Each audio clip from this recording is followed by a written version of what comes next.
Well, hello there, friends, and welcome to Strangers in the Night, your source for late night VR gaming talk. I, of course, am your host, Wes, and with me, as always, is my good friend, Roots. Roots, feels a little strange, man. Are we missing something? Did we forget something? I feel like we forgot something, man. Like something back at the rest stop or something. Maybe forgot somebody. Oh shit, we forgot Mash. He's back there. We forgot him. He's in the restroom. That's what he gets for taking so long, man. Yeah. You know, he's like a lady or something. The way he the way he stays in there and needs to stop every 30 minutes. I mean, geez, dude. It's not like we're going to Canada or anything. I know. I think that's the problem. I think Canada's seeping into him, and now he's saying a Yeah. boot and taking a long time in the bathroom. Yeah, it's about time he visits Canada, right? It is a boot time. It's about to boot time. I go there too sometime. I haven't been there since I was a kid. When I went there, my memory of Canada is like 6 foot tall snow. Wherever it was at, it was like taller than the car. And Sounds great right now, man. Like the world is roasting like unprecedented heat wave, around the globe right now. You'd think that we weren't living in typical times, Roots. I know it's almost like the firmaments are melting. Crazy hot. It's definitely crazy. It's what and let me know in the chat or in the comments below what you guys are seeing. You know what I'm seeing, Wes? Because I just drive around a lot. The trees here are either half dead or they're like stricken or something. They're like barren. It's weird. It's like everywhere, and I've never seen it like this before. It's actually kind of creepy. So I've noticed some of the greenery dying out a little bit when it doesn't rain for a few days and it's super hot. But living where I live, that typically isn't the case, and it's been raining enough to keep things alive thus far, anyway. Right? It is still early summer. yeah, absolutely. Mash says let me out, and the stream's acting like I switched it back to 16,000K or something. Very weird. Very bizarre. I'm sorry. Yeah, YouTube, I'm YouTube. sorry. I shouldn't have talked about climate. It's okay. Fix it. Yeah, YouTube's giving me the thing, not receiving enough video to maintain smooth streaming. It's fixing. It's fixing. It took my apology. Thank you, YouTube. I'm sorry. I won't bring it up again. I promise. Everything's rosy. It's good. Anyway, our brother Masher is in Toronto covering VRTO conference, which is super cool. I don't know what the attendance is like there amongst our peers. I know Alex and Skiva are there. So yeah, man. Shout out to Eric. Hope he's having a good time. If you want to check out coverage of that, tune in tomorrow to VR Gamer Live, of course, over on the Q2C channel. Link in the description below. But yeah, man, how weird is it that Eric's in Canada and I don't think Todd's there, is he? I that's what's weird about it. You know what I mean? That'd be like somebody, like GT going to Kentucky and you're like in St. Louis, you know what I mean? Or somewhere else. You're like, well, you should be here. I guess Mash says he got to hang out with Alex, Skiva, Anna, Blair, Renaud, and Zimtalk 5. So, Cool. super cool. I Zimtalk would be the one I would want to hang out the most out of that group, but that's just me because I'm a big Zimtalk 5 fan. But yeah, super cool. Tell Zim I say Root says hi, Mash. Oh, so Mash says the no show tomorrow. They're gonna go on Saturday this week, 4 p.m. Eastern. Yeah, I saw that actually in the notifications. So it's probably a good idea. That way he's gonna be back home, and then that way he's not trying to rush somewhere when he's, you know what I mean? Why you're there, you might as well put your attention there instead of trying to do a bunch of other stuff. So Yeah, and it's not like there's anything important going on in the Quest community tomorrow. Like, it's not like there's any big titles dropping for Oculus Quest tomorrow, so he has nothing to worry about. You're not missing anything. no big deal. Yeah, that's crazy, right? Oh my God! Look at that thing, Eric.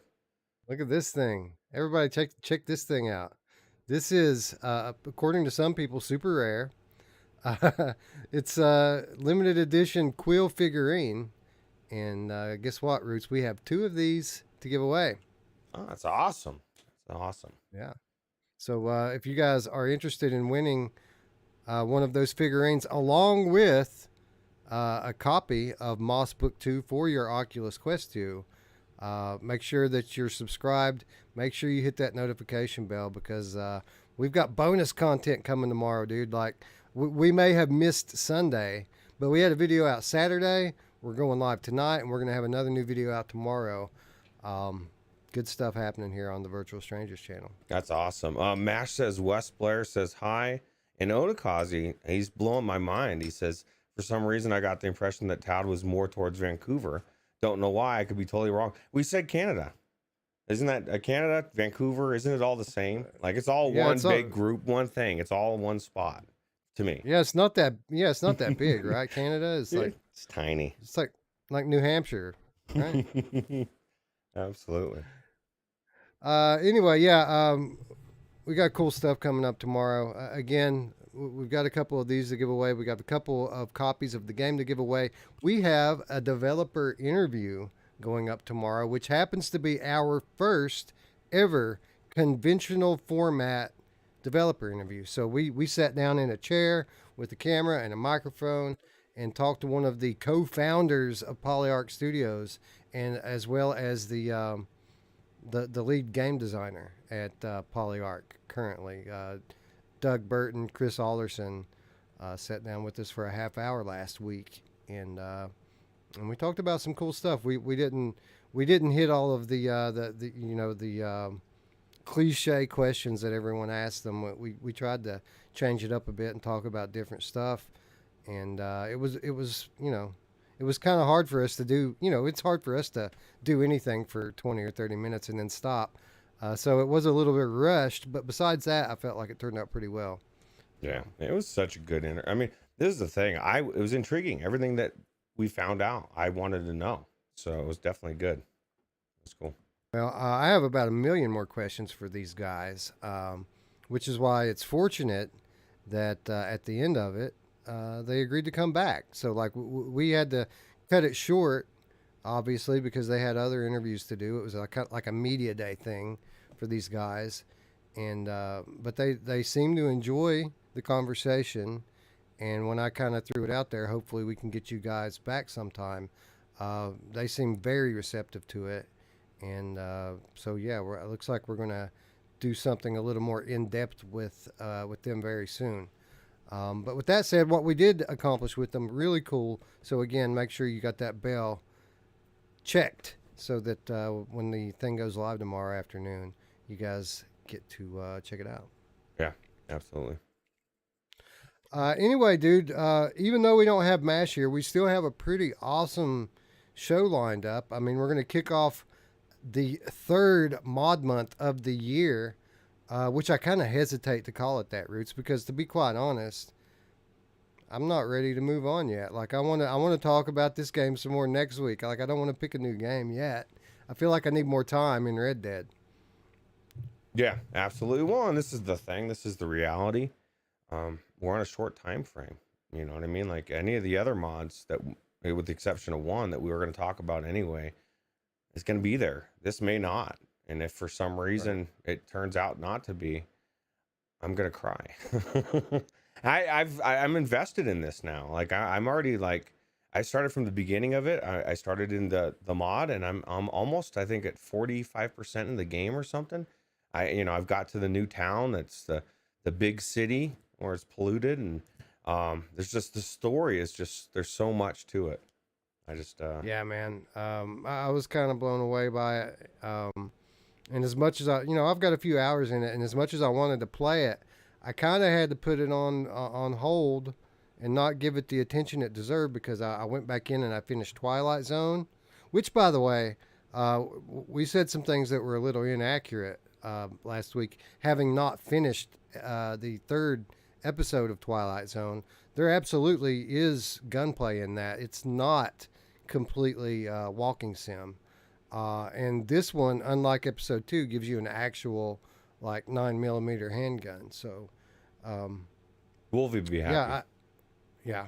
Well, I mean, it's still not all about the gunplay. I kind of feel like they put the gameplay elements in there so they could call it a game instead of an experience. But the things that make it special are not gameplay related. It's the storytelling, it's the Mm. environments, it's the Twilight Zone, and they nailed it pretty well. So shout out to our friends at Fun Train again for a great title. But beyond that, Steam VR Fest upon us, and I don't know if you guys have checked, but the normal amount of demos that they have available for Steam events, this is about what 5 or 6 times that, isn't it, Roots? I mean, there's a ungodly amount of demos, and it's cool looking stuff. It's not just all garbage like it often is. There's a lot of good stuff. Um, so the moral of the story is that there's not enough hours in the day, and I'm not done with Red Dead yet. Yeah. Well, I'll tell you what, man. I don't think it's such a good game. I don't think you should be done with it, even if you're just doing it on the side. You know what I mean? Like as a side piece to everything else you're doing. You know? Yeah, Um, Fallout 4 is my main. right. And Red Dead's my side piece. Yeah, I think I could buy into that future. And I do have a few things I want to say about that, but where are my Oh, manners, Roots? We've got people in chat. Jarillo is in chat, and we're not even saying hello. What's up, Jarillo? Good to see you. He says Undead Citadel is awesome. We're going to talk about Undead Citadel in just a moment. Onakazi is here. He says, "Wish in one hand, shit in the other. See which feels faster." That's a good point. What's up, Tatum? Tatum's in the house. Bluebell is here, as is Marcio, the Zenith addicted game cat.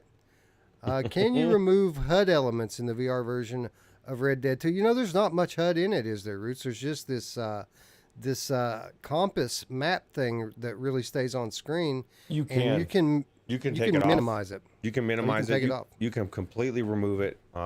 You know, I make it big because I want to see it easily. Um, but this is the thing, you know, people are gonna say it brings me out of immersion, but like there's text going on there. It says aim weapon. You know what I mean? Like at some point, like is that really gonna take the immersion out, or is that just some weird hang up you have? Well, at the end of the day, a great game's a great game, right? And while it might not be full VR, it's certainly a lot closer than playing it on a window, sitting on top of a table. So I get lost in this world. Like I was thinking about this the other day. You know, I'm just playing this, going through and just doing my normal thing. And if I had to look through this particular game through the TV, I could do it because I love the game and the story. I just don't think it would be as cool. It wouldn't be as fun. I wouldn't come out of it feeling like I went to Rhodes and killed somebody, and I didn't mean to. They made me. You know, this is the thing, man. All you got to do is talk smack to somebody. Just hit there's two options. You can, you know, greet people, or you can, or like poke at them, or you can kind of try to smooth things over, right? Diffuse it. And you can he'll just keep coming at him with saying all sorts of stuff until you finally push the guy enough. And some people instantly pull their gun and start trying to shoot you. So yeah, it's kind of reminds me of today's world, right? We're getting back to Wild West uh, temperament in culture. yeah. Well, you know, I'll tell you what. In the Wild West, you didn't walk around saying talking smack to the wrong person because you could That's right. die. You know what I mean? And these people found out every time that they talk smack to me. I was the wrong person because they were dead. So Chrome Colossus is with us. Good to see you. The gently blasphemous gamer cat.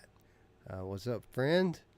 Who else is here? Midlife Kid is here. Prey Dog should mod Red Dead too. I'd pay for that. That's what he says. Agreed. Traveling Man here as always. Mash checking in from Toronto. Hello. That's the name of my attorney, by the way. Toronto. Shout out to my attorney. Toronto. What's up, Wolvie? Wolveraza in the house. Mepper here. Good to see you, friend. Guido is here. Good to see you as well. Um, who else is here? Rift Traveler. Hello. VR Demon, hello. Um, Radio Runt. Lord Beavis. Radio Runt says he's here and working. Mm. Well, good to see you here. Chinatown D, of course, in the house, as always. Um, Mike Newton. Hello. Already bought a few titles on Steam Fest. My wallet is afraid. Very afraid. Your wallet should be afraid. Man, there's so many great games on sale right now. Anyway, we're going to talk about that in a minute, but first let's get into this mod. You know, we've covered Luke Ross mods a couple times on the channel here. Again, this is the third mod month that we're putting together this year. Which, for those of you who are wondering what mod month it is, it's just us taking 4 or 5 weeks in a row and highlighting various VR mods that are available to PCVR gamers. Nothing more, nothing less. Um, Obviously, it's not taking place by calendar month because we're starting at the end of July. So this will run, through the end of August. We might even do it all the way through August. Um, but we've done a couple of Luke Ross mods before. We started with Horizon Zero Dawn, which was cool. I think the the verdict on that one at the end of the day was that it was better than flat, but it did cause me some eye strain and some weirdness. So it wasn't something I could play for long periods at a time. An hour in that thing and I'm done. I'm ready for a break. Then we checked out during this last mod month. We did Elden Ring, which just did not run well for me at all. Like I could get it to a playable state by disabling the 3D completely and making it flat 360. But even then, I had some performance issues with it. It didn't run smoothly, and subsequently, I haven't been back. I haven't been back into it since then. So that was strike two, and I said at that point, all right, I want to get a Rift S, okay, so that I could have a native PCVR headset that's Oculus, so we have high compatibility. But with Rift S, the screens don't have as much resolution, so it doesn't require as much performance from the GPU. I wanted to nerf my headset a little bit so that we have a little more overhead to experience these mods with. And I said after we get Rift S that we would revisit Luke Ross mods and we'll tackle the big ones, the Grand Theft Auto, the Red Dead 2. And I did just that. A couple months ago, I picked up my Rift S. The VR release schedule has been heavy since then, so it's taken us this long to get back to mods. But with that said, coming into this Red Dead 2 attempt, which, by the way, this is, strike one, strike two. This was going to be strike three. If this one don't work out, I'm out. I'm done with Luke Ross. And I forgot, Roots. I forgot that I bought that Rift S for this. So I went in. Initially, I went in with my G2. And I did the same process I did with the other two. Drag and drop the files, unzip them where they go. Run the config.bat file. Picked high settings. And went into my G2, put it on, and everything works perfectly in my G2. Like perfectly, Roots, with the 3D enabled. My frames per second, without tweaking anything, on high settings, without tweaking anything, my frames bounce between 75 and 90. They recommend you have, I think, 70 for a smooth experience. Man, it has done absolutely great. No fuss, no hassle, just Red Dead Redemption 2 in its full fidelity in full 3D VR. Did the show go down? Maybe. I mean, it's had that yellow bar up for a little while. Yeah, because they're saying the show went down. Okay, let's see here. That's it says it's live. Well, I can't tell. Hold on. Yeah. All right. Well, I mean, it's telling me There's 9 watching, 12. It must have went down and came back up. Okay. You guys let me know if you can hear us. I am still getting the yellow bar. Are you getting green or yellow with It's it? not. It's still Now it's red. now it's telling me it's dead, and now it's back to yellow bar. Why don't Roots? The stream will stay up as long as I don't end it on YouTube's end. Yeah, Why don't you kill it on your end? I'm just gonna. I'm Knock gonna. it. Yeah, I'm gonna restart my router through Comcast. You think it's a router thing? Okay, we'll give Yeah, that I a think try. that'd be well because we just restarted the computer and everything right before and everything. You know, we'll All right, see. bear with us just a few moments, folks. We're gonna let Roots reboot and see if that changes any. Oh, you're back.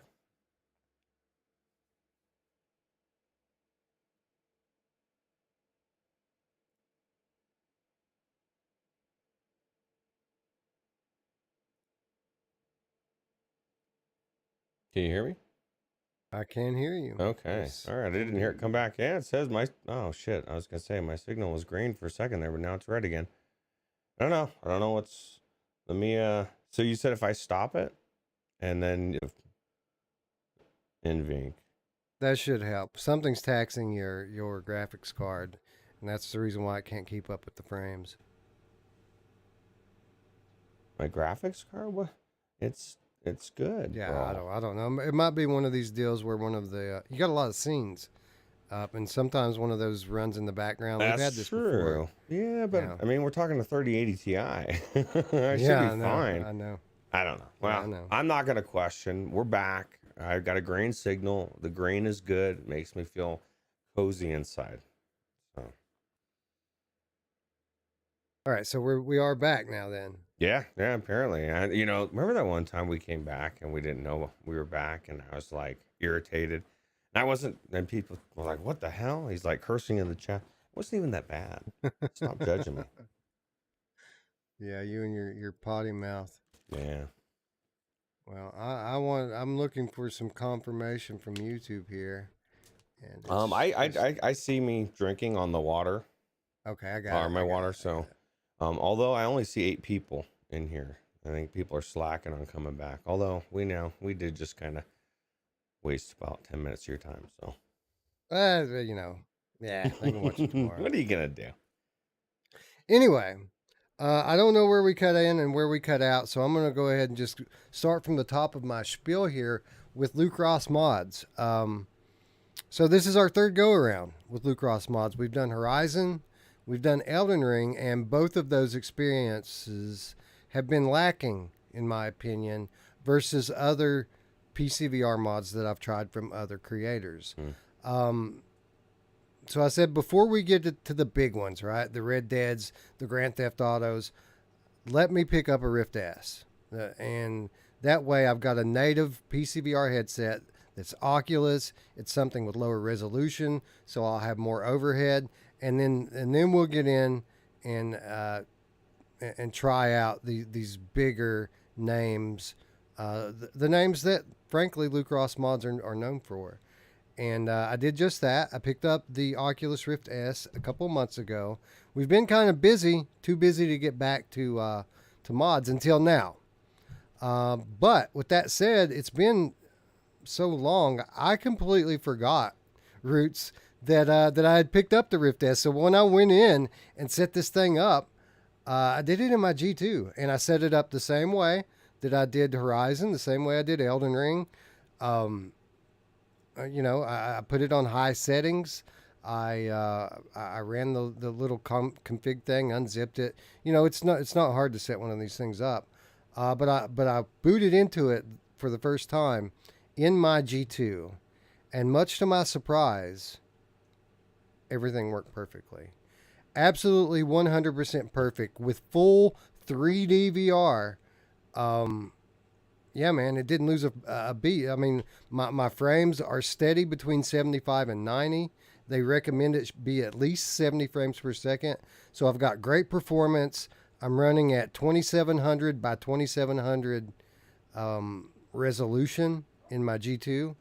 And it has been flawlessly perfect, and I'm blown away.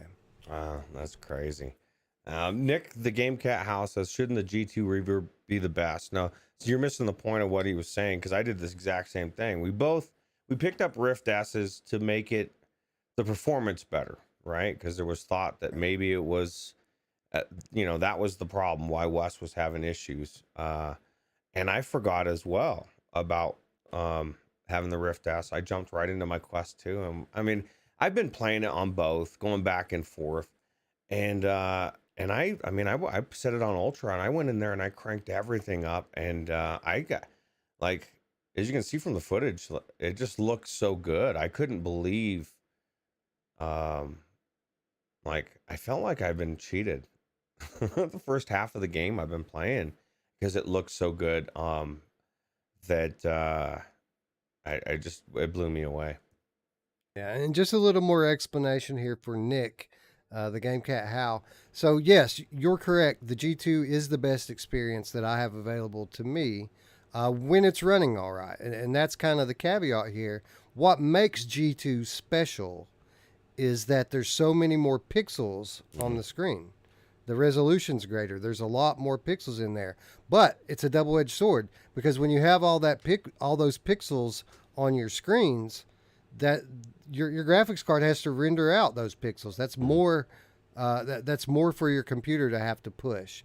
So the thinking is, if my experiences up till now have been not the best, maybe maybe it's because I don't have enough performance to push my G2. So that's what my thinking was with going to the Rift S, which I'm glad to say that I didn't have to do for this game. It runs perfectly fine on my G2. And man, what a great game! You say you feel cheated that you played the first half of it flat or whatever, but that should mean that you still have dozens of hours to go, right? Well, not even flat, just not even having it in the as good a fidelity as I could. But having the video card, I was playing on 2080, and it looked good. I mean, don't get me wrong. I just didn't crank it up. This is the thing, Wes. Like, I didn't take into take into consideration what you said. You know, well, except for I think you're part right and part wrong because you said the only biggest thing about the 3080 is that you're just not going to have to mess with stuff, right? Which is true. But for me, it's being able to go in and crank everything as high as it goes and then still having it run. I've never experienced VR and not had, I feel like there's no jank unless I deliberately create it, like with one of the games we're going to talk about later. I set the, it was like double the resolution or something, and my video card was like, "No, dude." Like, there are limits. But yeah, no, it's just it's just amazing. Nick wants to know if his 3070 would be enough to run a G2, and it absolutely Oh is. yeah. The minimum spec to run a G2 is a 1080. So 3070 is more than enough. Now, obviously, on higher demanding titles, sometimes you have to bump the resolution back and undersample. But running G2 at 75% is still a higher resolution than say a Quest 2 has in it. Like, um, you know, the G2 specs are pretty much on par with what PSVR 2 is going to bring next gen. So it's 2K per eye. It's a very nice screens in the G2, and even if you have to dial it back for certain games, it's still way superior to the Oculus headsets, visually speaking. Every way. It probably doesn't have all the weirdness of the It's got Oculus head. It's got its own weirdness. Yeah, that's it's true. got its own weirdness, and especially for someone who's like super used to using Oculus headset, like it can be a little frustrating the learning curve because things work a little different. You Mm. know, when you're running a WMR, especially this WMR headset, because it's not like a straight up Windows mixed reality headset. Now, games will read it as being straight up WMR, but this is kind of a hybrid WMR Steam VR headset. So some games think that you're running with like a Reverb G1. Other games think you're running a fucking HTC Vive. So it's a little weird. You gotta kind of learn how to recognize when some of your functionality isn't there, and you got to know how to download custom controller bindings, which is really easy to do. But I mean, if you've never done it before, then you don't know how to do it. It's literally just a couple of clicks, and you're done. But my experience here with this, absolutely smooth. I played a few hours of it, Roots, and man, it's a dream. These are the type of games that we want in VR, right? Something that is completely story driven and adventurous. There's unlimited like exploration here with an open world map and items everywhere. One of my favorite things to do, man, is loot corpses, kill people, and take their shit. I love it. Well, what's funny is like I was telling you there's a good bad guy system, right? Like everything you do either draws you, pushes you along a bar, and you start to become like this. I don't know if it changes the story or what it does. And people treat you different for sure. But like I killed a couple bodies, and I guess it was bad taste to loot them, and because it started giving me like evil credits, and I'm like, whoa, no, no, I'm doing everything. I'm doing everything, man. I'm like feeding the poor. I had a blind guy that I gave him money, and then I walked away, and then I came back and I saw him whistling, and he was like had pulled his thing up and he could see, and so I chased him down and beat the crap out of him, took my money back. But Well, you know what the great thing about giving money to blind people is that you can lie about what you get. Like, here, bro, take this $100 bill. yeah, You know, don't take spend a it all in change. one place. You can Oh, actually God bless you, sir. God bless you. Oh, yeah, I'm an awesome dude. you can actually steal from those people too, but I think that's kind of borderline crazy. Yeah, yeah. If someone sees you, then you feel really bad. Well, this is the thing too. That's one of the things that's so real in this game as well is people witnessing stuff.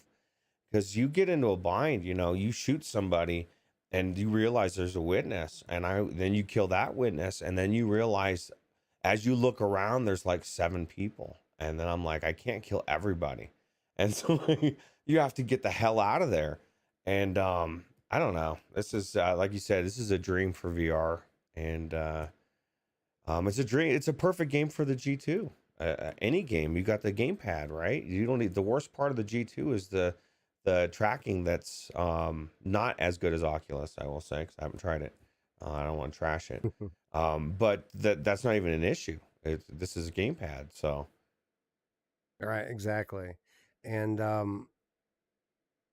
yeah, shit. I had 3 different thoughts in my head, and now I forgot all of them. I'm getting too tied up in the chat. Nick's going to get a G2 at some point. I'm going to help him get it set up and learn how to use it. But yeah. Now, one of the things I really like about this game is kind of that saint versus sinner thing, moral dilemma that it has going on. Like, it's not only that you kind of get to choose your direction and what you do in the game, but you get to choose how to conduct yourself and whether you want to be a good guy or an outlaw. Even though you do kind of run with a pack of outlaws, anyone who's an adult in today's world understands that being on the wrong side of the law doesn't necessarily mean that you're a bad person or that you're going against what's morally right and morally wrong. And that very much is at play here, because even though you're an outlaw, you're still kind of a good dude until you stray off the path, right? Yeah, absolutely. It's 100%. I mean, you still can choose. You can have a bad moment, just like in real life, and shoot them, and then regret it. That's happened to me a couple times. But just like you said, the O'Driscoll, the first dilemma you come across, you get a guy from another, I guess, a gang that's you're at odds with, right? And you get to decide to either kill him or let him live and live with you guys, right? And that's a dilemma. Or you can also beat them if you don't want to kill them. You just beat on them a little bit just to teach them a lesson, and just to get a little bit of aggression out.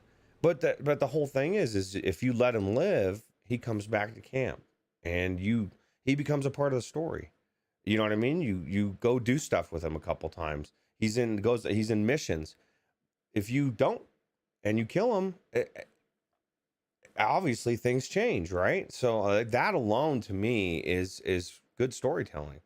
Like not every character gets to live, and the ones that do live change things. That's real life. That's how life works. People shift things, and this game does a really good job of doing just that, right? Right, and it kind of puts you into similar situations to like a Walking Dead scenario, whereas especially early on in the game, it very much is about survival against not only you, bad guys and people, but the elements. I mean, you have to not freeze, you have to eat, and you have to keep your community alive as well. And anyone who has watched or read the Walking Dead series knows that Negan had one thing right, and that is that people are a resource, and if you put them down quickly, you could very well come to regret it. And the guy you're talking about specifically is a great example of that. I mean, you could have easily killed that guy because he was hanging around a bunch of assholes, but by not doing so, now you've got a new valuable member of your community who can go on missions with you and increase your chances of success substantially. Yeah, absolutely. Have you upgraded any of your weapons or any like gone to the shops and like because you can you just there's so much upgrades that you can do. It just makes it so much better for the shooting. That was the one of the best things I loved about this is the even though I was looking for a reason to squeeze this comment in of Wolvie saying condoning gamepad VR, just encouraging them to make more. I get that it isn't bad for all, but sets a bad precedent. I don't think it does. I think they're going to do what they're going to do. I think that some game developers are going to use, probably most of them are going to use full controls and some aren't. And to be honest, like some games I prefer. Like sometimes I want to be a couch potato. And I did tell Wes with this game in particular, and this will be saving grace for what this Wolvie. I would prefer to aim down the sights with a gun. Like this game, if I could have both of my hands and I could shoot Old West gun style, I really do enjoy aiming with my head. It's easy, but it's not as accurate and it's not as fun. I think it would be more fun, or maybe give people the options. But Well, that's what I would prefer, Roots, because I mean we've said this before, especially with these third person games. As we move into next gen, and Sony's going to make this big push to try to win over traditional gamers. Um, I mean, it's got to be a daunting task for people who have never played VR to get into these new super highly functional motion controllers and try to learn how to get good. Most people are going to get frustrated and put it down. But if they have an option to play with gamepad, now you're putting them into something they're more familiar with, and they can really enjoy the immersion that the headset gives them. exactly, especially in a game that you've already put 100 hours into it. I've said for Elden Ring, I wouldn't want to play it any other way. But each game's different, and I think options are good.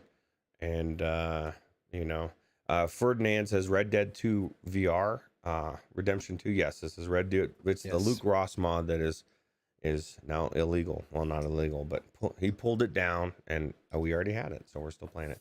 Yeah, and there are ways to get it, by the way, guys. So if anyone's looking for it and can't find it, just hit us up on Discord, and we'll help point you in the right direction. Yeah, I believe that everybody should be checking this out. He's not. He can't monetize it. Take Two just doesn't want him making money on it. They're not going to care. It's done. Yeah. Enjoy it while you can, and then like I said, I think part of me will die inside if I don't finish this game. I have to. Like I'm like 45%, and but this is one of those games where I want to finish every single mission except for one, and I've already gone over that one mission. But other than that, I just think it'd be cool to experience every part of this game. All right, so here's what I propose, Roots, because I don't have nearly enough time in this game, and I don't want to stop playing it. Um, I propose we return to this one before we move on to Grand Theft Auto 5 VR, which we're 100% going to do, because that one not only can you play gamepad but you can also integrate your wheel and pedals into it, which I look forward to that. Um, but I want to spend a lot more time with this game first. So why don't we revisit this one? If not next week, maybe the week after. That way, I've got more time in it. We can bring Mash in and get his thoughts on it, and we'll pick some mods over the next couple of weeks that maybe aren't as involved gameplay wise. Maybe we'll do Firewatch. Maybe we'll give the Deep Rock Galactic mod another try, and in the meantime, we can just use what time that we have extra on top of that to play more Red Dead and revisit it later. I think it's a good idea. Awesome Tatum says, I hope we get full retail release for Red Dead 2 on PSVR 2. Keeping the dream alive. I hope so too as well. But I was thinking about this last night, and I think it's more likely about GTA 5 VR is what this whole Take-Two thing. If it's about anything, not that Red Dead 2 isn't something that they may do in the future, but I really do believe that GTA 5 is probably coming to the PSVR 2, probably on launch. I was playing GTA 5 online last night, and I was having so much fun with D, and I was thinking this would be so cool in VR. And like, I just think it's coming. My gut feeling. Hopefully I'm not wrong, but I would rather, be honest, I'd rather have Red Dead 2. But I think maybe online would change my mind. I don't know. Oh, for sure. For sure, being able to do GTA 5 online in VR would, again, that's the singularity, right? That's what sells everyone on VR. Everyone would have to get a headset for that. Yeah, absolutely. Z-Storm in the chat asks, have we been enjoying Veil at all? I have not played Veil, and to be quite honest, I'm not sold on it yet. Like, I haven't played it, but from the footage I've seen of it, I'm not going to lie, man, it looks super generic to me. Now, I've talked to people who say it's really fun, but multiplayer shooters are not my thing anyway. It takes a special one, stuff like Pop 1, stuff like Firewall for me really to get into it. But I'm not opposed to trying it out. I mean, we could give it a look sometime. I just haven't yet, and I'm not especially driven to throw my name in that hat quite yet. Yeah, I'm kind of the same way. I like uniqueness. I really did enjoy our time in PlayStation VR. What's the name of that? Firewall 0 Hour. That was cool. Yeah, we had fun, didn't we? We did. It was a couple weeks ago. Roots and I, Eric, Alex and Skiva, Betty, Hack and M did a private lobby for like fucking all night in Firewall. We stayed up to almost daylight playing that shit, and had a blast, man. Still holds up today. Can't wait to see what First Contact's working on for next gen PSVR. Yeah, absolutely. Z-Storm says the footage does not do it justice. That he had to get into it to be blown away, but it has by far the best gunplay in VR. Wow, that's high praise, especially from somebody like Z-Storm, who's played them all, right? Yeah, absolutely. Crazy. Z-Storm, you're crazy, man, with all your 24-hour streams and all his. I don't know, man. I don't know how anybody could be in a headset that long, or however long he's been. However long he ended up making it. It's crazy. I wish I had time to spend 24 hours in VR. That'd be awesome. That's right. Nick the Game Cat, how is Subnautica a VR mod only or an actual VR add-on? Subnautica, the original Subnautica, has official VR support built in. The sequel, the one that just came out last year or something, does not, but you can mod the Subnautica sequel into VR and play it as well. Yeah.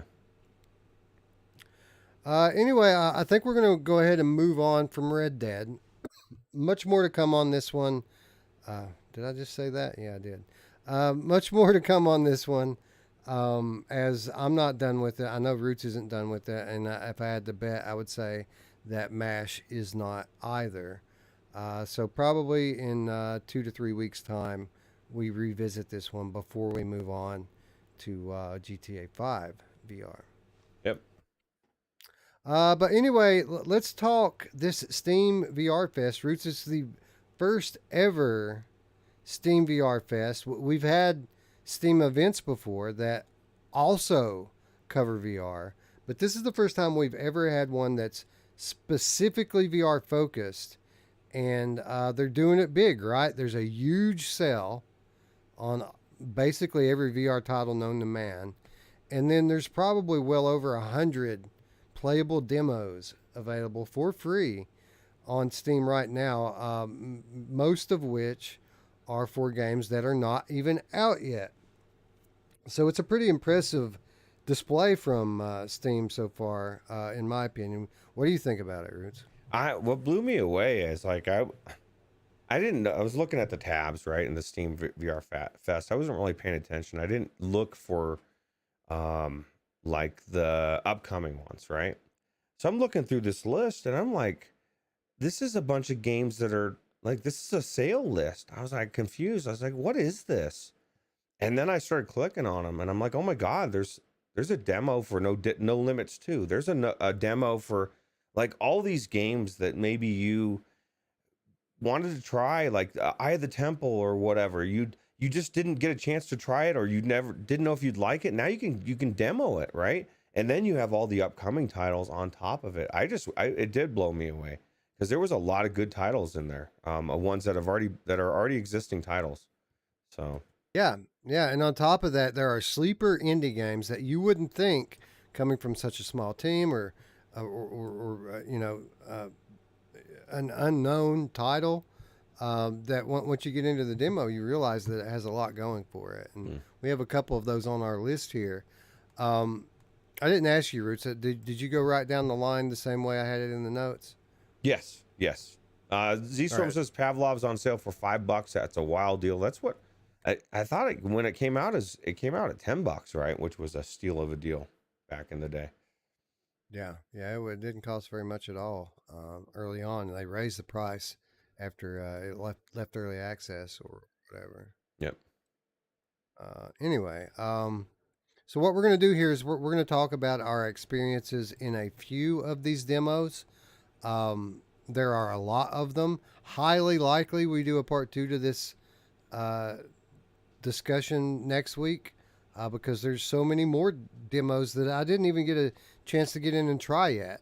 That look cool, stuff that I want to play. So highly likely we do part two to this later.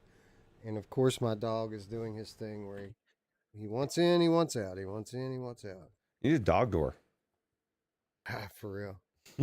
Um, anyway, we're going to start off the top here with one that has been pretty high on everyone's radar. A fairly highly anticipated title in Requisition VR. This game comes from our friends at Arcadia and is set to launch, I do believe, sometime next month. So this one's going to be in early access very soon. The whole premise here is this is a zombie survival game, and the hook is the crafting in the game. This game purports to let you pretty much take anything that you can pick up in the world and craft it into a weapon or modify weapons with other items. Let's start with that aspect of it, Roots. Pretty cool how creative they let you get with the crafting and requisition, right? Yeah, super cool. You know, they have a game that's kind of like this. It came out a couple years ago. Actually, I wanted to talk about it. I think it's when we first started. We didn't end up doing it, but it was a very close premise to this. A lot more dumbed down, and the graphics were very cartoony. I went into this thing, and I'm like looking at the detail of like just different labels on stuff, and I'm like, oh my God, like it looks really good, right? This is like the detail on everything is super cool. And then like everything can be used, right? They have all sorts of different things to build or blockade your windows or whatever. So, Yeah. Basically, you can interact with just about anything in the world, and you can either use it as it is, or you can take this hammer and break it down into component parts that you use for crafting, building traps. Which, by the way, guys, they let you build like an arsenal of Home Alone style traps, like swinging pendulum traps or mouse traps, tripwires, pressure plate traps. I mean, there's tons of different traps you can make, and then you can also craft bombs if as long as you can find a casing, which can be a can or a bottle, and some chemicals, which can be literally any kind of household cleaner or whatever you run across.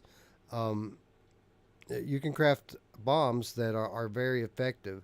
So, kind of the premise here, Roots, is they want to put you in this Home Alone scenario, give you an ample amount of time to prepare, and then set the zombies loose on you. Now, the catch is in the demo, it's not the full version of the game. They just kind of drop you down in this sandbox and let you kind of play around with the game mechanics a little bit without setting you into any kind of real structure or form.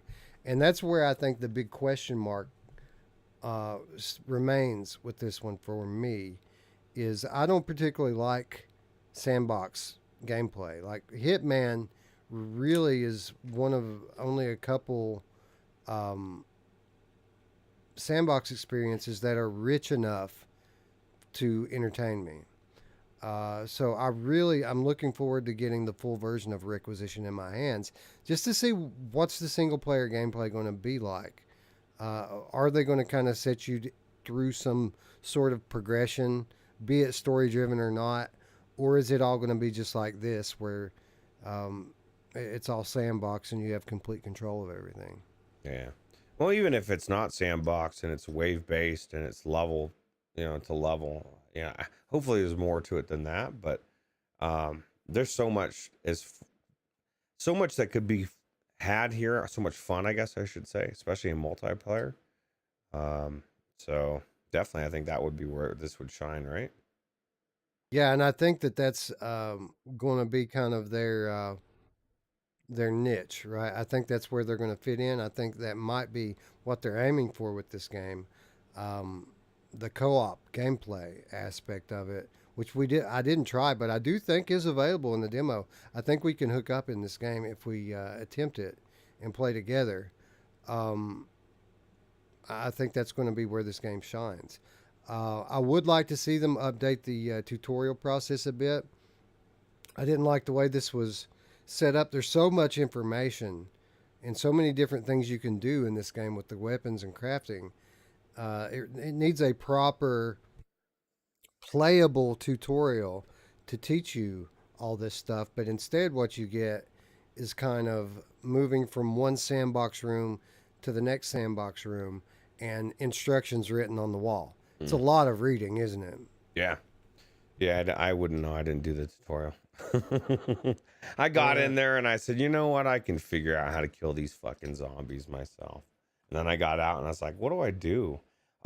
But my thing is, I just kind of wanted to get the gist of how everything was going. I noticed you put almost an hour in this thing. Yeah, and you know what? Most of that was tutorial. That's crazy. Yeah. A lot of promise here. Still some question marks. Um, with my G2, which worked fine, by the way. Everything worked well with my G2 out of the box. I did notice that the gun angle was off a little bit, but this time it wasn't. Like typically when you have gun angle problems, it's a vertical thing, like it's pointing up instead of pointing straight. This time the gun, when I held it perfectly straight out, it was kind of facing Mm. outward a little bit, so I had to rotate my hand just slightly to get it right where it feels natural to me.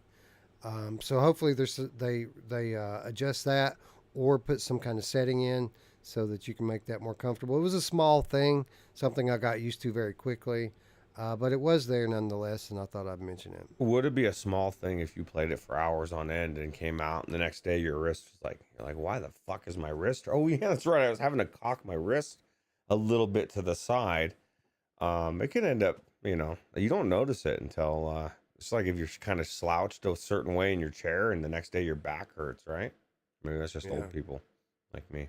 Yeah, well, that's me right now. It's literally me right now. Anyway, Requisition, I think, has a lot of promise. And I do know that our friends at Arcadia are going to be sending us the full version of this game probably within the week. So a lot more to come on this one. Well, I know Drullo says he loved Hinge. It was a sleeper game, so he's going to check out the demo, give it a Yeah, shot. Hinge turned out actually pretty well. Yeah. Anyway, let's move on to another game that's set to come out at the end of this month.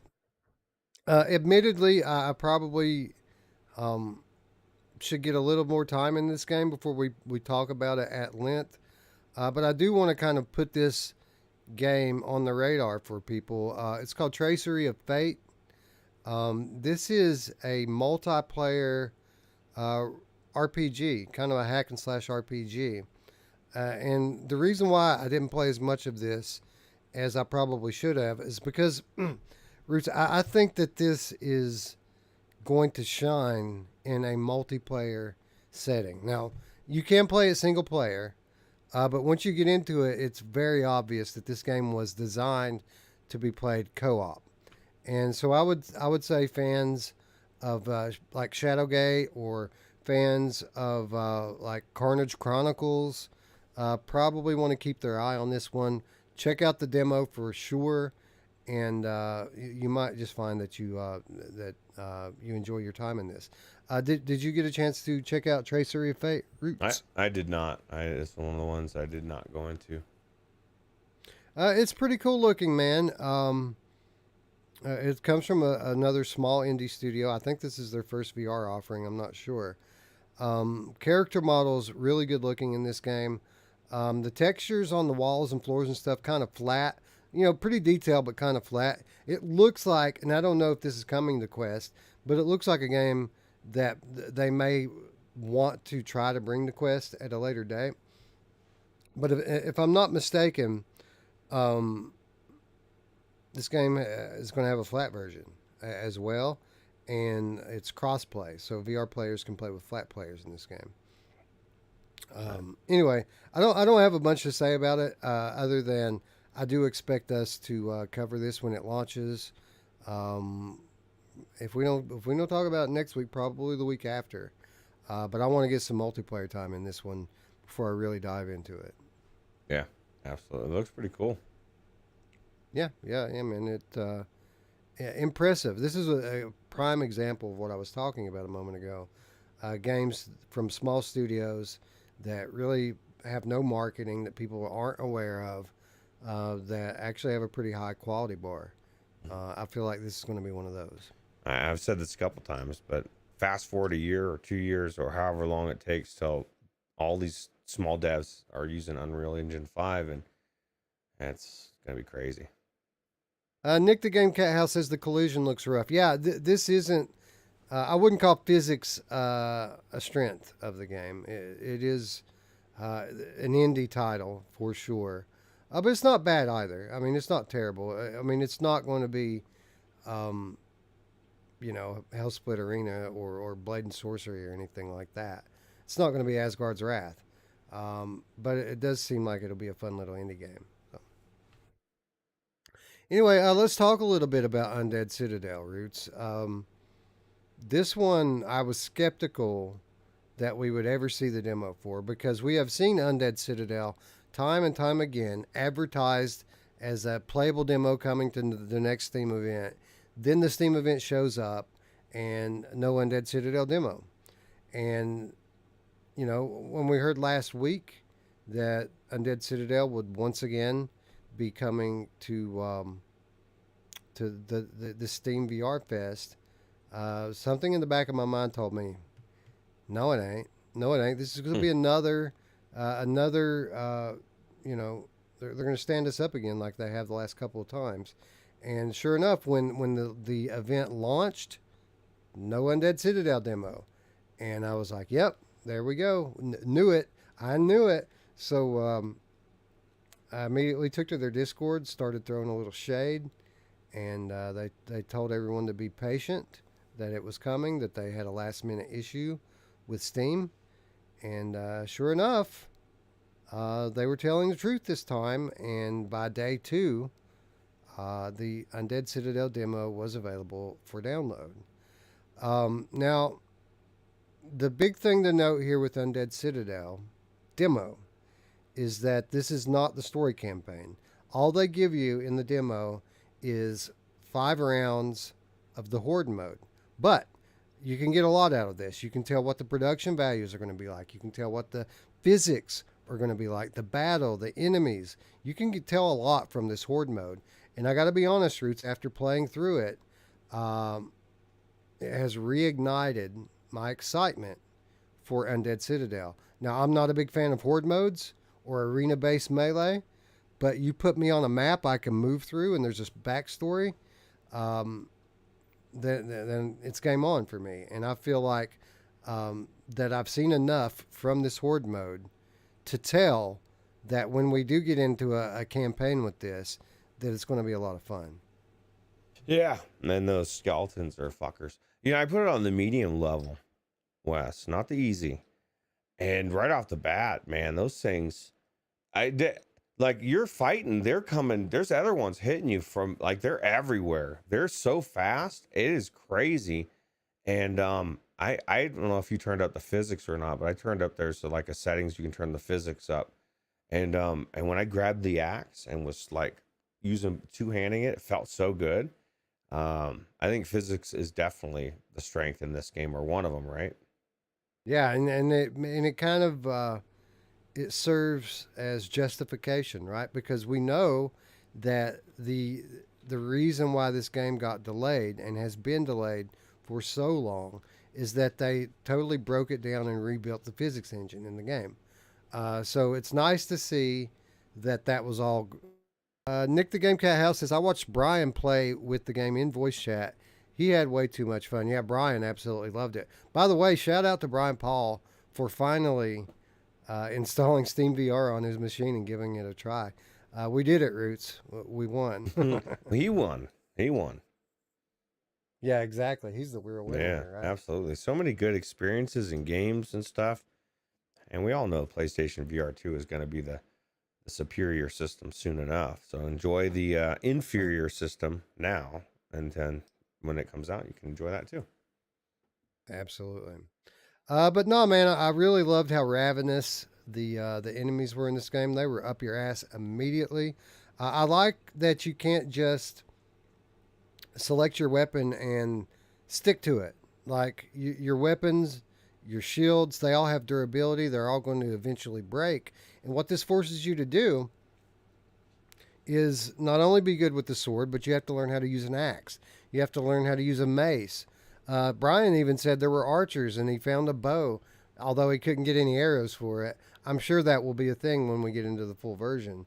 But there's a wide variety of weapons and shields for you to use. And there's also a pretty large variety of special items. Did you get a chance to play around with any of the potions or anything? I did not. I just saw that somebody that guy throw it as a bomb. That's crazy. I didn't even see any archers. I just think it's cool. I did change.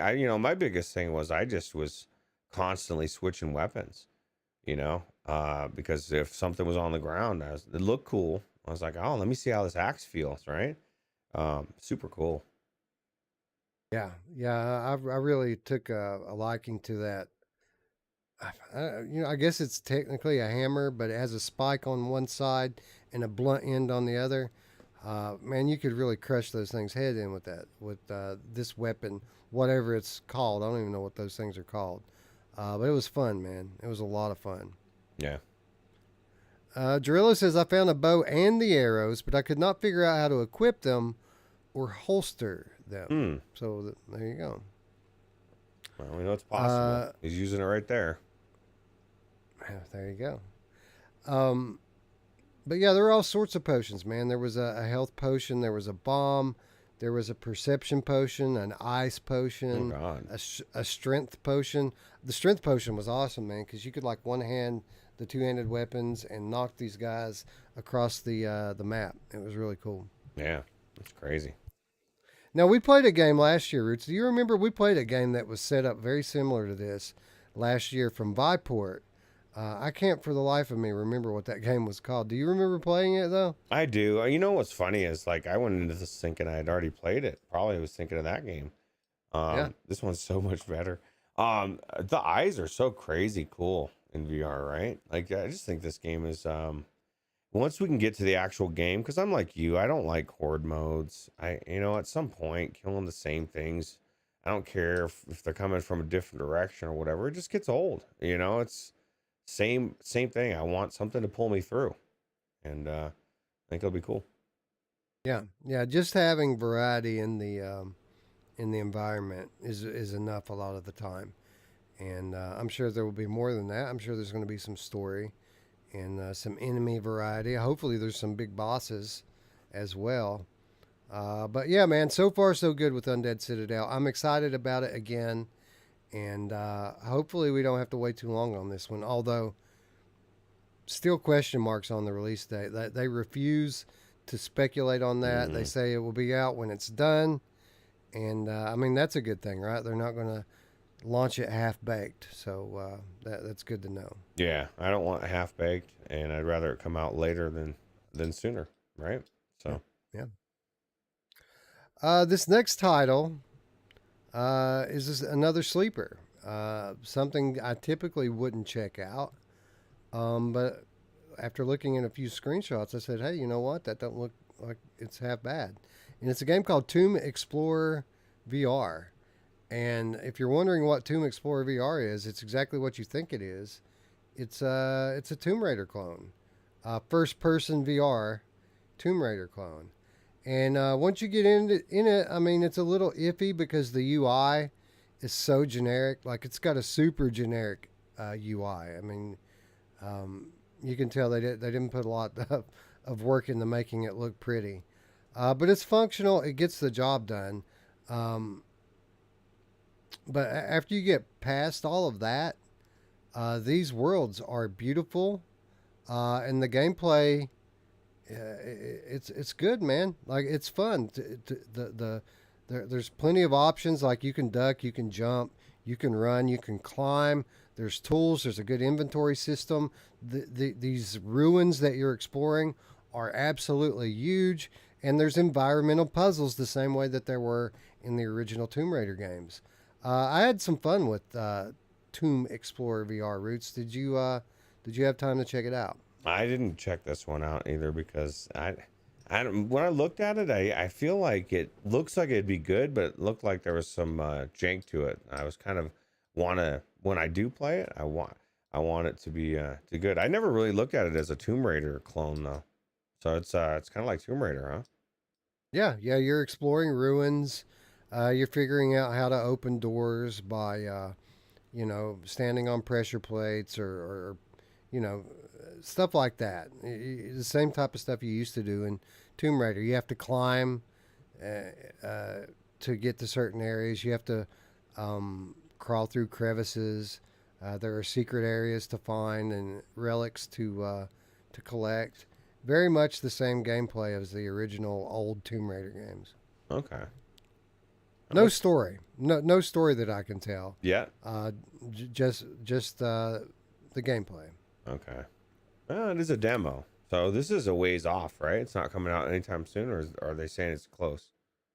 I think it's coming fairly soon. I don't Okay. know exactly how soon, but I do think that this game is launching this year. So, Okay. but yeah, man, I had fun with it. Again, really, my only complaint were all UI related. It's just ugly. It's just an ugly UI, ugly generic UI. But the game looks good and it plays just fine. Not much jank there at all. Um, so yeah, I recommend people check that one out. Yeah, looks cool. The next one I felt kind of obligated to cover Agony VR, and the reason why is Agony's a flat game that came out a couple of years ago for PC, and I have mercilessly ridden these developers to bring this game to VR for years, and they finally have acquiesced. This game is coming to VR. I didn't spend a whole lot of time into it, as well. I was running out of time, but I got a few minutes into Agony VR, and it is very much what you would expect it to be. It's largely a walking sim that places you in their vision of hell, for lack of a better term. Like a vacation. I don't know how. Yeah, I don't know how I feel about it yet.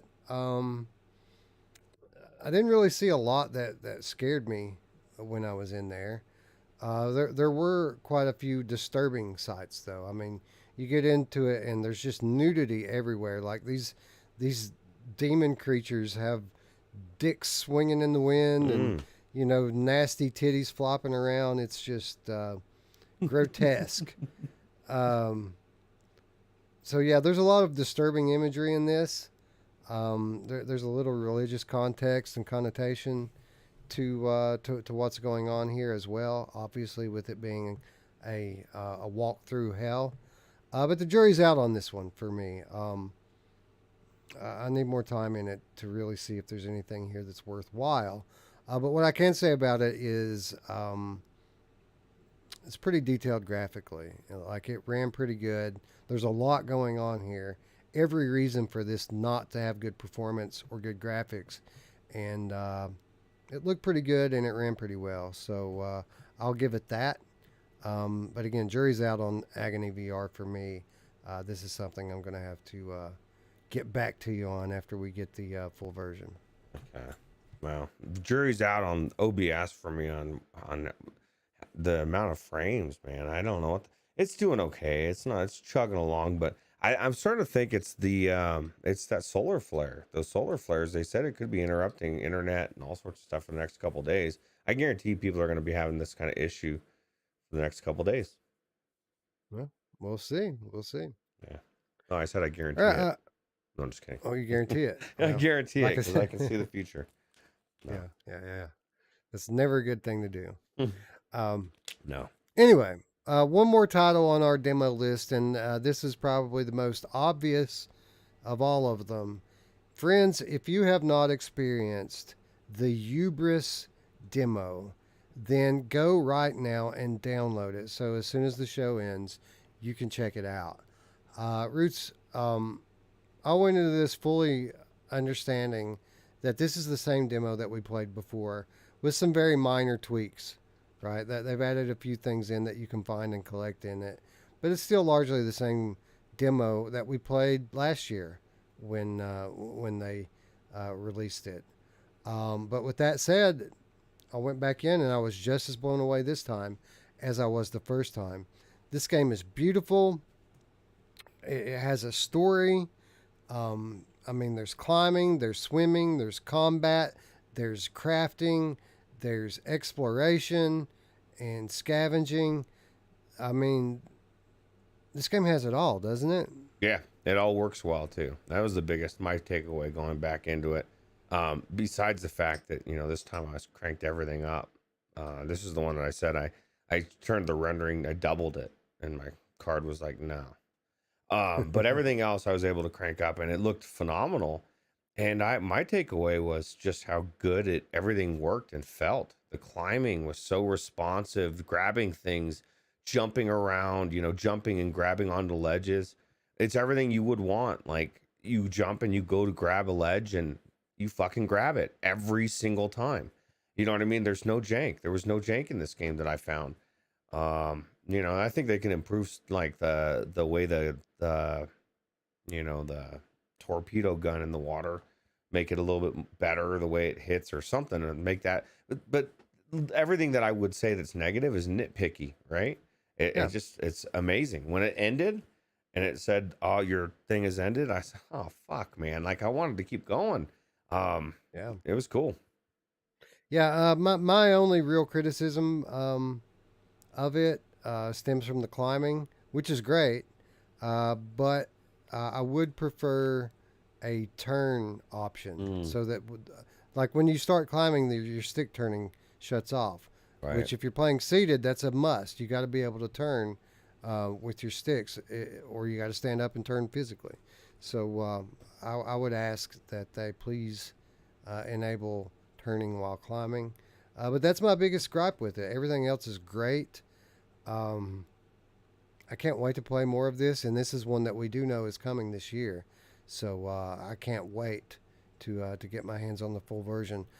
Tatum in the chat says the landscapes, even though they're just rocky cliffs, are stunning.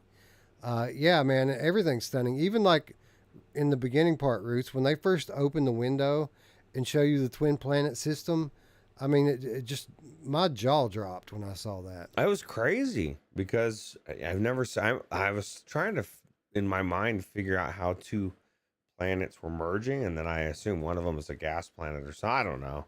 It was just, it was a very, very vivid, crazy image that we don't ever get to see. Right? I've never seen two planets converge together like that. It was cool. Yeah, man. Again, blown away by this demo. If it's any kind of a sign for things to come from Hubris, um, this might be game of the year, man. This might be game of the year if they get it out early enough. I guess this is a good opportunity just to kind of remind everyone that we have decided this year with the game of the year to end the year in November. Stuff that drops in or in December, no longer eligible. It will be eligible for the next year because last year after the fall kind of put us in a predicament where we weren't sure if it was recency bias or not, and it was not a very good position to be in. So hopefully Hubris gets here before December, and if it does, I do think it probably will be on the short list, given that it isn't too short, which the length of this demo points to this not being too short, right? Because the demo you can play from 30 minutes to an hour in this demo by itself. So I would the full game has to be at least 5 hours or more, right? Yeah. Yeah, absolutely. And if it's got a good story, I think it's going to be good. Nick the Game Cat House says Wanderer Game of the Year or Moss 2. That's the list right now, in my opinion. Those are the two. I would put Green Hell in there with them. But yeah, I think those are the nominees so far. Should I go back to Wanderer now with my new setup? You need to finish Wanderer regardless. Period. Oh wow, finish it. Everybody that I hear talk about it is like talking about how nightmarish the last couple. Well, not set, but some of the puzzles are nightmarish. I guess in the water. I don't know. I've heard you complain about it, and I've heard a couple other people like really complain about it, and I figure that's the wall that I probably will end up hitting and being like, nope, I'm out. I don't know. We'll see. Alex VR joining us in chat says, don't you guys realize how late it is? Alex, don't you realize what the name of the show is, bro? It's not Strangers in the Daytime, bro. It's Strangers at Night. And don't you like Conan O'Brien, man? Don't you like David Letterman? That's what we're doing here, man. Late night VR. That's what we're here for. Well, and this is the beauty too, because Alex has told me that he's like a show like this. He's all about the community, the chat, hanging out, talking, chatting. If it's like a replay, not so interested. Where else are you going to be able to go on YouTube at 1 or 2 a.m. in the morning and find a live chat talking about VR, getting all excited? This is it, right? So that's it. Exactly. Nick says that you may have to YouTube the puzzles, Roots, and I'll do you one better. Stream it, and the chat can help you. That's true. You go. That's true. The chat is very helpful, usually. Definitely. And I know Traveling Man, he's a gem to have in your stream. He's always helping me. I'm still trying to. Did you know, Wes? There is a hidden treasure map you can find. I'm on the 3rd treasure map. And it's behind some waterfall, and you have to take a lantern for Red Dead 2. There's like, I don't know, it's like this elaborate quest line, and it's crazy. It's super cool. And Alex says, I love you guys. We love you too, Alex, very much. And Nick, good point. Nick says it's only 11:05 here. So, yeah, different time frames allow us to reach different audiences. And that's kind of the idea. Well, that's true. And that's another thing, too, is like when PD is coming home from dropping his kids off at school and he's listening, you know what I mean? Or watching. I think that's kind of cool. Yeah, absolutely. Anyway, that's going to wrap up round one of Steam VR Fest demos. We might revisit it again next week, as again, there are so many more that I want to check out. There are even a couple of these that I want to put more time in. Like I want to do more in Tomb Explorer. I want to do more in Agony. I want to do more in Tracery of Fate. If anybody out there in the chat or the comments, if there's anything that you want us to check out, let us know, in the comments, and we'll maybe we'll throw it on the list next week. 100%, 100%. But yeah, I mean, I could probably pick 20 out of the list that I want to try that I haven't yet. So. Well, that's right. Alex is in Toronto, or not Toronto. Is he in Toronto? Is that where it's at? Yes, he is. Ah, cool. I think so. Yeah. Yeah. Consequently, the name of my attorney. That is kind of weird, huh? Anyway, before we sign off, I did want to highlight a few deals that are available right now on Steam for the VR Fest, because Ruuts, a lot of people in our audience, and I mean this sincerely, a lot of people are new to PCVR. Some of them are Quest gamers that are ready for something more. Some of them are PSVR gamers who picked up a Quest, who now want to then move on to PC, and they need to know what's good. And what I've done here is I've put a list together of 10 games that are great games that are on great sales right now. And I'm going to kick it off with a very rich and deep gameplay experience, stealth shooter with super creepy vibes. Into the Radius is on sale right now for $21. Normally $30 Ruuts, and worth every penny. Yeah, Scion's baby. This game is polished to the T, right? I mean, they've spent years at this point polishing it up, and 9-day game difference from when we first played it, right? Yeah, like it's so different than it used to be. And we're actually going to be covering this game very soon, as it is coming to Oculus Quest. Ooh. And spoiler alert, guys, it's awesome on Quest 2. That's crazy. Yeah. But this is a very deep game. If you like the Stalker series of games, you're going to enjoy this. It's very much a stealth game, but it's very much a shooter game. It's stealth survival. And Ruuts, this is one of those games where it doesn't feel like it's set up to be a stealth game, but it's stealth out of necessity. Like, you don't want these creatures to notice you, so you better be stealthy, right? Right, yeah, you don't have to be stealthy. You can run around and throw knives at them. Well, I can't. But, it's just crazy. This is a crazy good game. And somebody said something in the chat. I missed it. So, yeah, definitely worth picking up. $21 all day. That's what it was. Jarillo said that this has got a, I think it was him that said it's got native support for your vest. Yeah, that's true. I'll be revisiting that. Well, Alex said that. Yeah, I'll be revisiting it very soon for just that reason too. Actually, is because we'll do an episode pretty soon on B-haptics, but I want to have a nice wealth of gameplay experience under my belt before I give any kind of deep thoughts on that. But yeah, Into the Radius definitely on the list for that reason. Yeah. Anyway, Legendary Tales is an early access dungeon crawler game, a physics-based melee game. A great game already, even though it is an early access title from a little-known developer. Pretty much everyone who's played this game has raved over it, and it's about to get a huge update.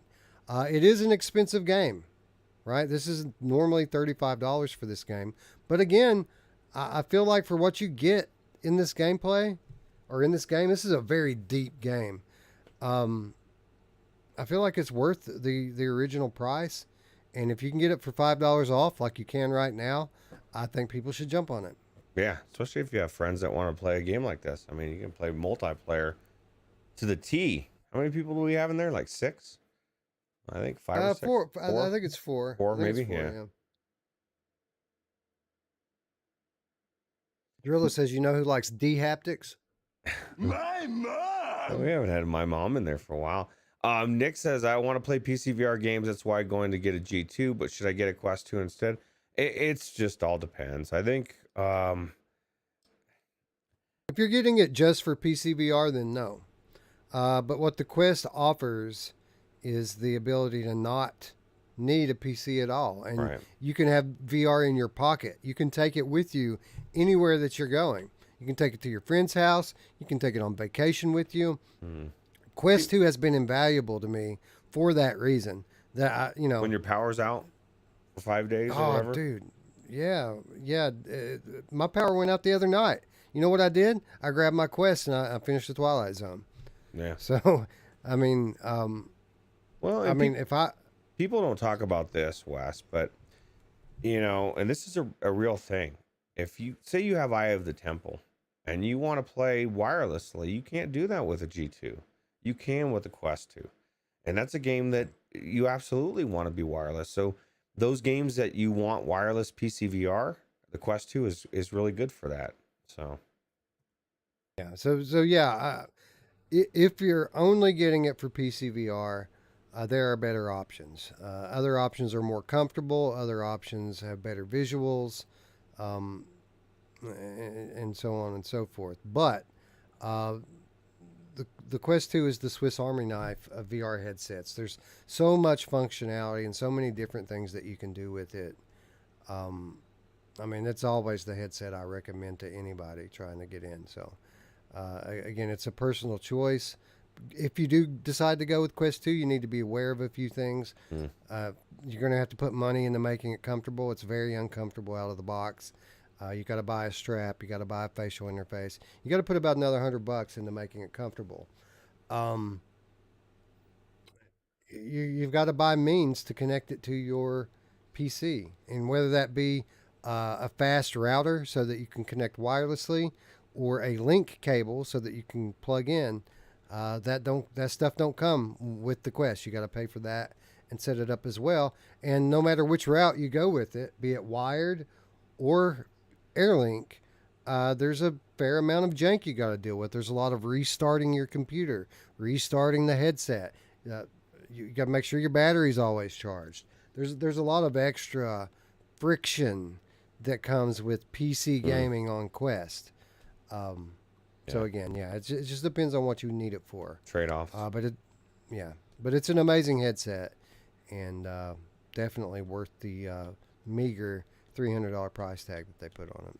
Well, it's 300 now. Oh yeah, it's Quest. I thought you were thinking G2 for some reason. Yeah, I agree. Nick says, all the extra costs made me think G2. Yeah, here's the thing with G2, and I don't know if it's still the case, but like a week ago, it was on sale. Like G2 retails at $600.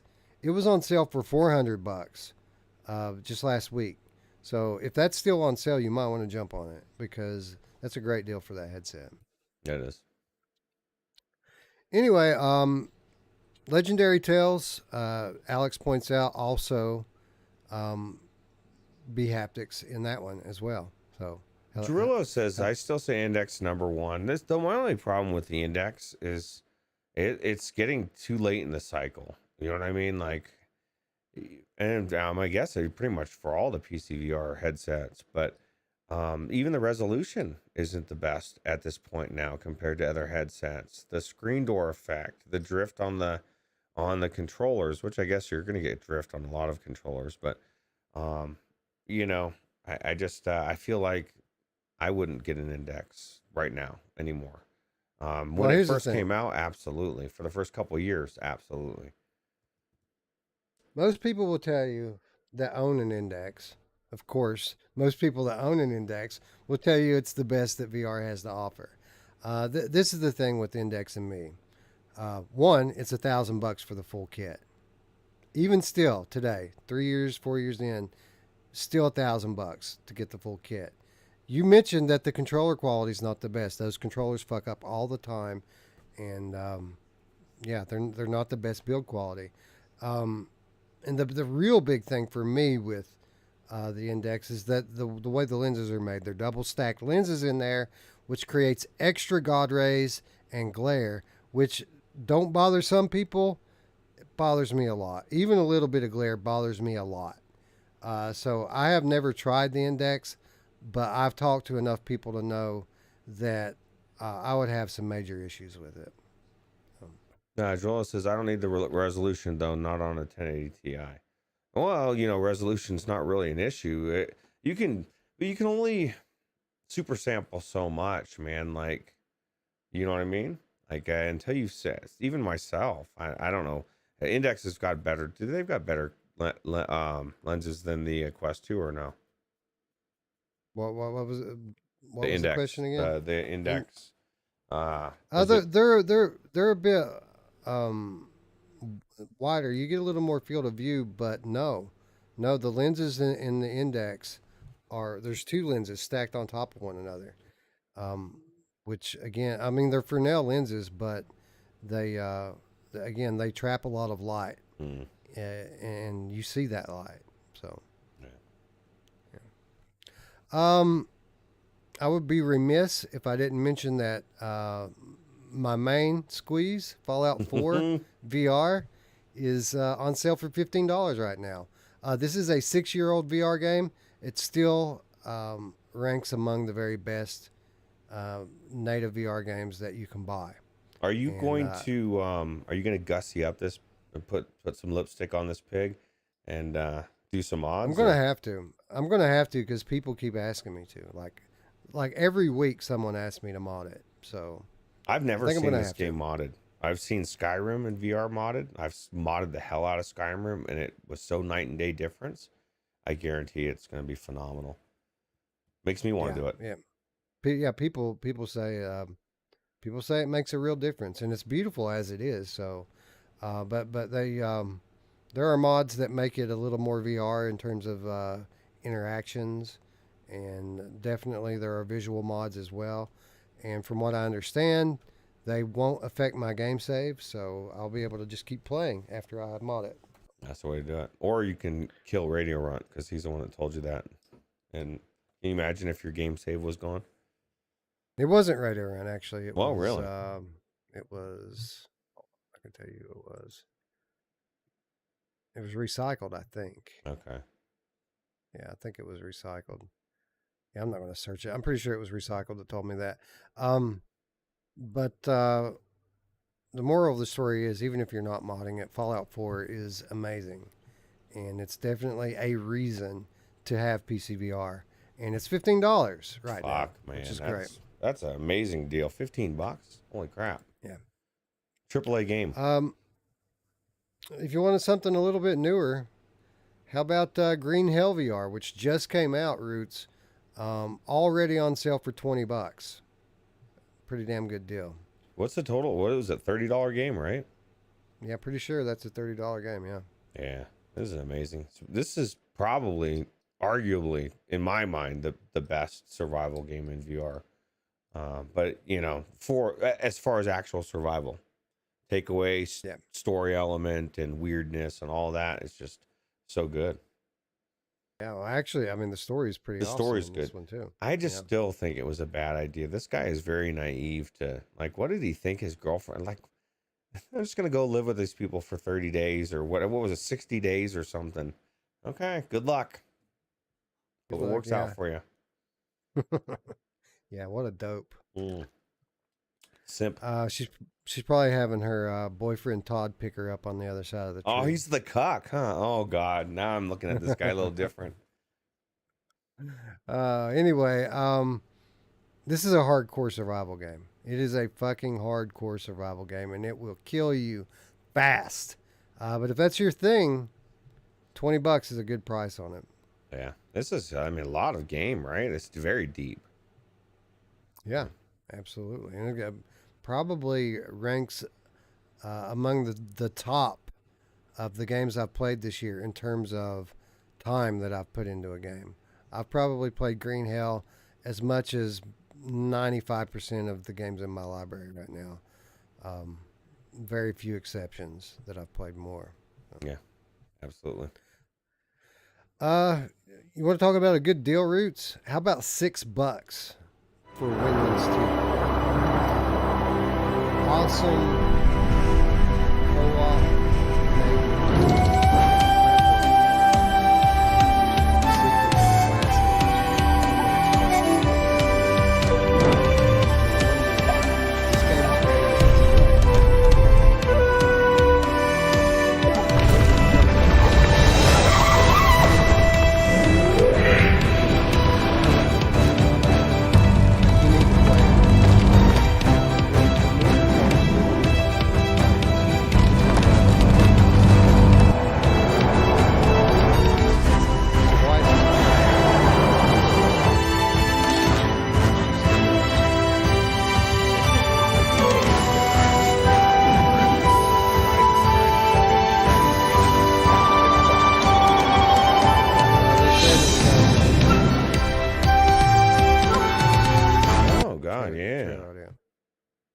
That must have been jarring for everybody. Sorry about that.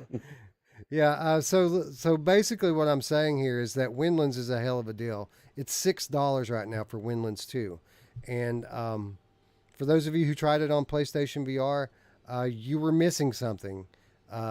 There's not enough interface on the Move controllers for all of the functionality that this game provides. This game is twice as good on PC. And it's a lot of fun with friends. You can play with up to 3 friends.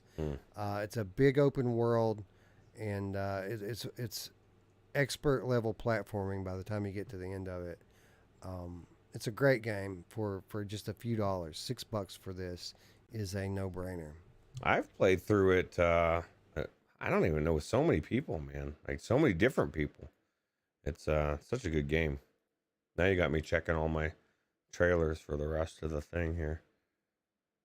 Well, that's a good idea. Yeah. But usually there's no issues. Okay.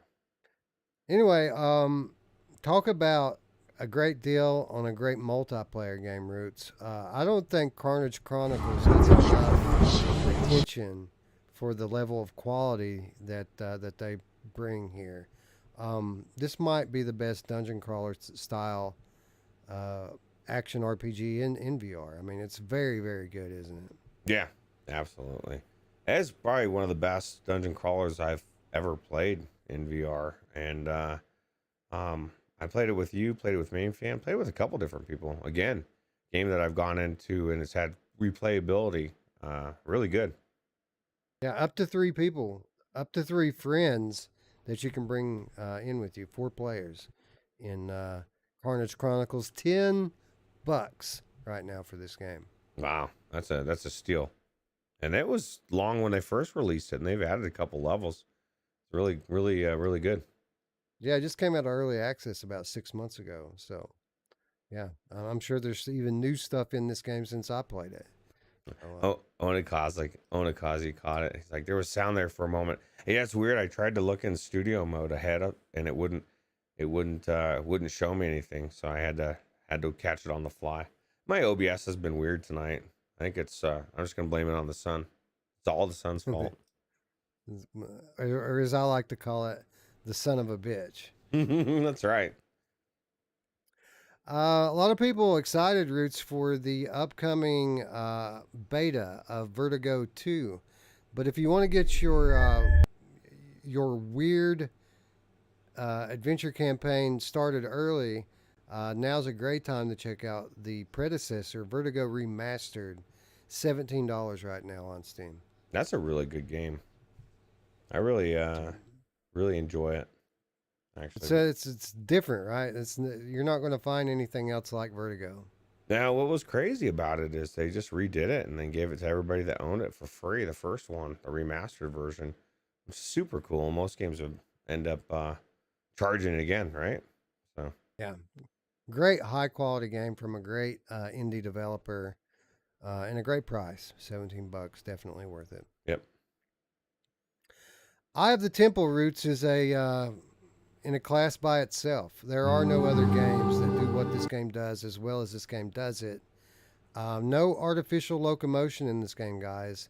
This game makes you walk, but it expertly designs the levels procedurally within the play space parameters that you give it, and they use all sorts of smoke and mirrors and tricks so that it always works perfectly.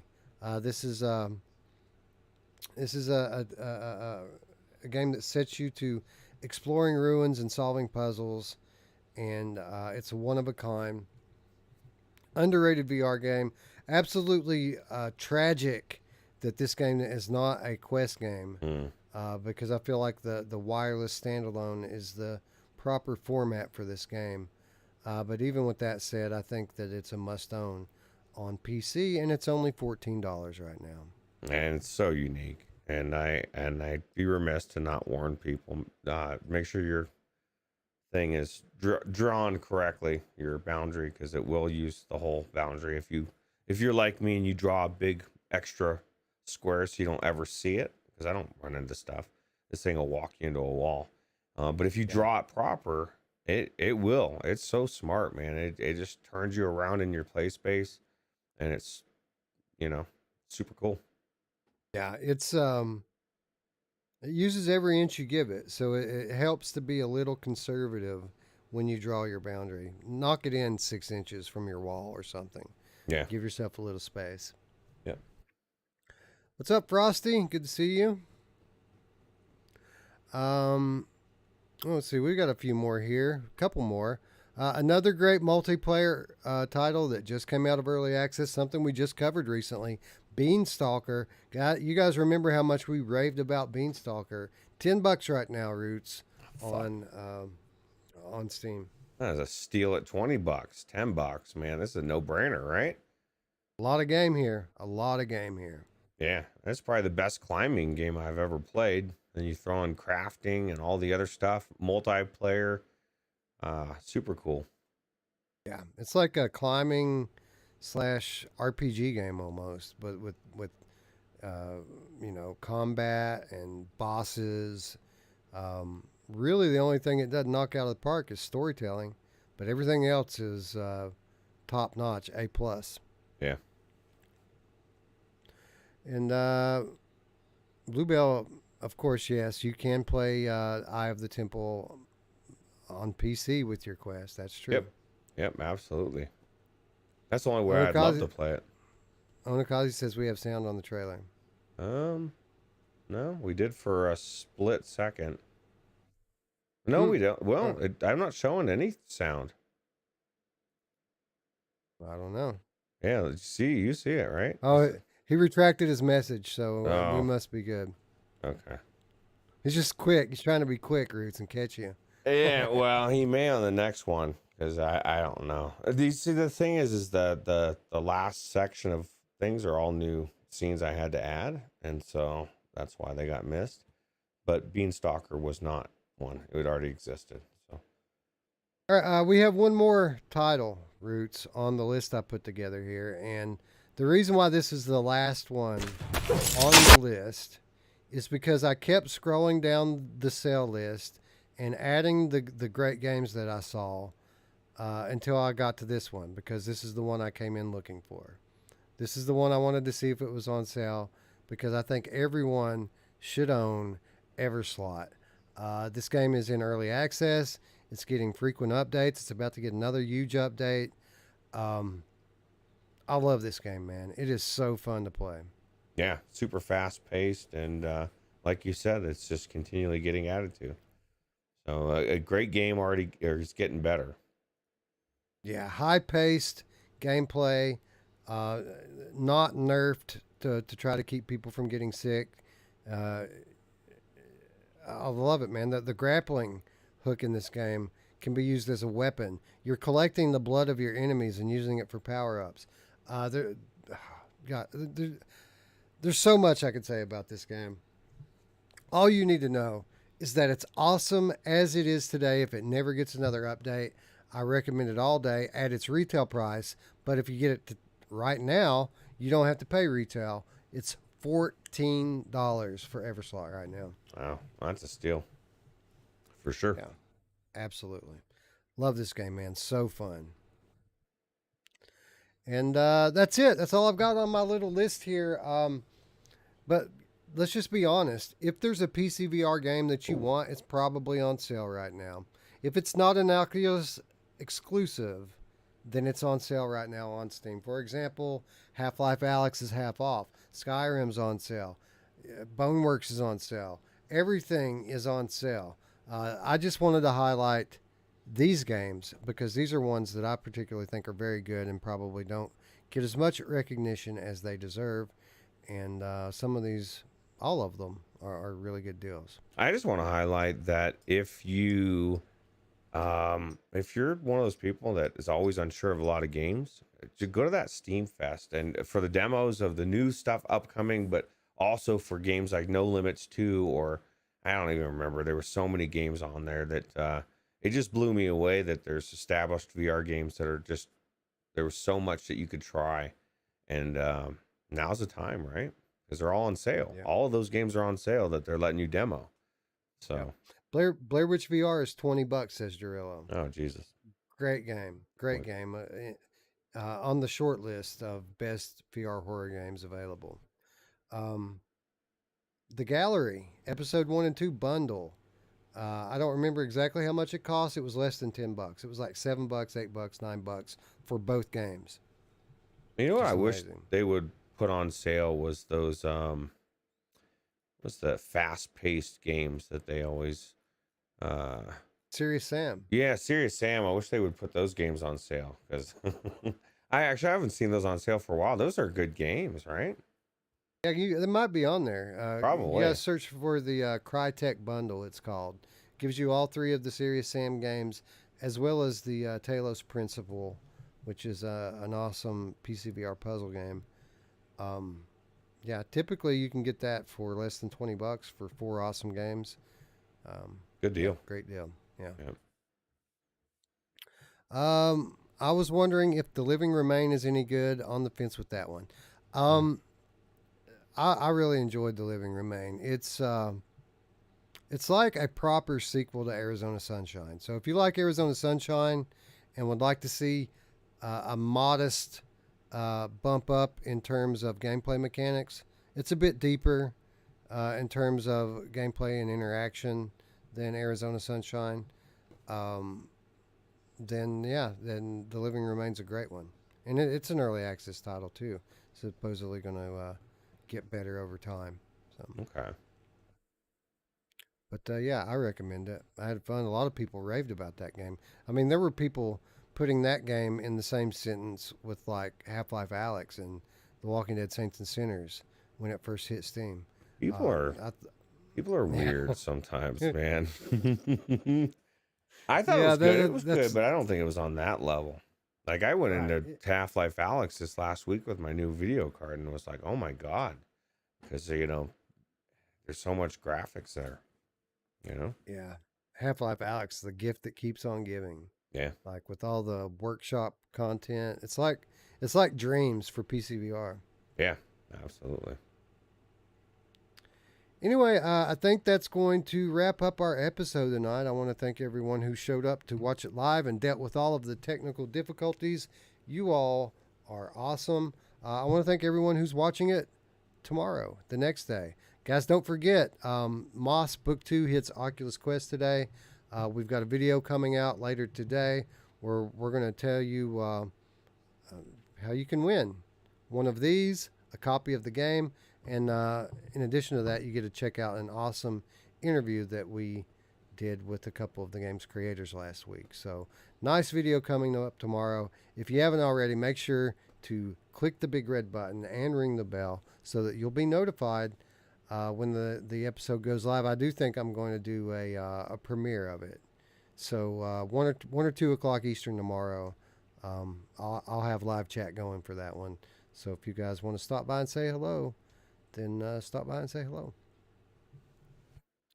Anyway, little housekeeping. Of course, if you guys want to do a little something extra to help support us here, you can support us on Patreon. There's a link down below for that. $3 per month. That's all we ask. $3 per month. Get you access to our weekly show notes, insider updates, exclusive videos, and all for less than $1 per week. And it goes, again, to helping us grow and continue to make things better for all of you. So shout out to our patrons out there and anyone who's considering joining. We very much appreciate your consideration as well. Yep. I did actually upload a short video for the patrons last week, Roots. I gave them the deleted scene from the On Location. We just put out a new On Location with Sadly It's Bradley this past Saturday. But the sailboat scene from the front, where we were on the yacht sailing down the ocean blue, that didn't make the cut. But if you're part of the Patreon, you got to see the whole thing. So, cutting room floor. Yeah, it's worth it right there. Yeah, they also voted on the thumbnail. Like I gave them 4 options. Or 2 options. I gave them 2 options for the thumbnail for that video, and I took the one that they all wanted. So, oh, cool.